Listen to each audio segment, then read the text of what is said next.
We were able to double the ROAS on this ad only by increasing conversion rate without even touching the website. In this video, I'm going to reveal the exact steps that we took, as well as walk through how you can do this for your brand too. And if you've seen any of my videos, you'll know that I always talk about how there are only 4 key metrics that you need to scale your e-commerce brand. And today, we're taking a look at one of them. Conversion rate. Now, when I say conversion rate, most people think about conversion rate optimization, or CRO for short.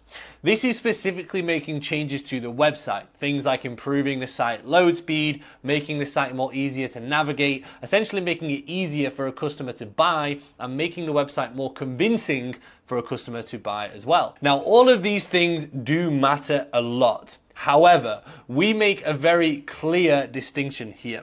Everything that I mentioned before, and usually everything that people keep in their heads, this is what we would call on-site CRO. And that is everything that happens on the website. But it is very possible to increase your conversion rate from your ads without changing a single thing on the website. We call this pre-click CRO. And this essentially, in a nutshell, involves everything to do with the ad.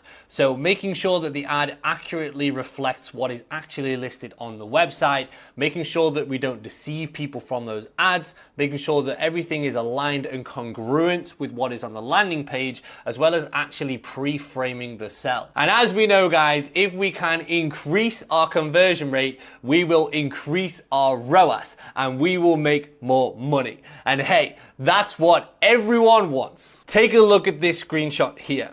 Here you can see 2 ads from the same ad account. Ad number 1 has a conversion rate of 1.28%, while ad number 2 has a conversion rate of 2.54%.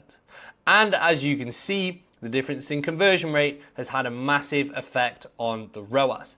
Ad number 1 has a ROAS of 2.33x, and ad number 2 is at 4.77x. So let's talk about how we get higher conversion rates on our ads and how you can do the same. If you're bringing people to your website with ads that are deceiving, or if they don't give people enough information about the product, then sure, you're going to get a lot of visitors, but they're not really going to be interested in buying. And hey, having more visitors is good, but don't forget that you are paying for those clicks. And whenever I see brands that are running these super fancy ads that don't really say anything about the product or what it actually is, I know that they're just wasting their money, getting loads of clicks from people who are never even gonna buy. So one of the best ways to increase your conversion rate from your ads is to make ads that actually very clearly communicate all of the relevant information about your product. And in this case here, that is exactly what we did. The ads before didn't really include much information.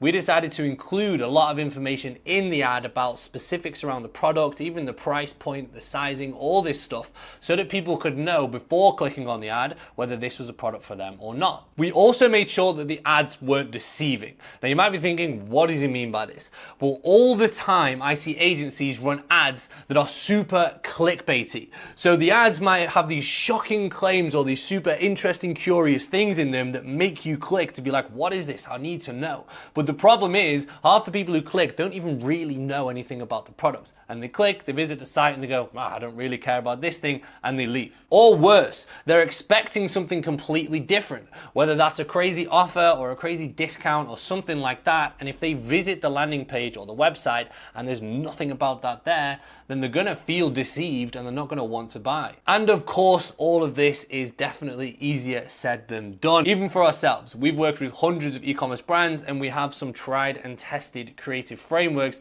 that usually work pretty well. But even still, every brand is different. And when we bring those frameworks to a brand, there's still a period of testing to go through. It's just that ours is typically quite a lot shorter. And if you run a Shopify store and you want help implementing something like this to grow and scale your store, feel free to check out the link in the description below where you can book a call with us. In that call, we can run through your goals with the brand and we can map out a growth plan together. But remember how I said there were 4 metrics that you need to know to scale your e-commerce brand. and conversion rate is just one of them. So even if you do improve your conversion rate, if one of the other three metrics is lagging behind and bottlenecking the whole thing, you're still not going to be able to improve your ROAS. So it is crucial that you understand these 4 metrics and how they interact and combine to form the ROAS matrix. Only then are you going to be able to leverage the right metric to be able to grow and scale your store. I've actually recorded a longer video that breaks down all of this completely. I'm going to link it somewhere around here, maybe in the corner of this video, or maybe not, but it will definitely be in the description, so go check that out. Otherwise, I'll see you on the next video.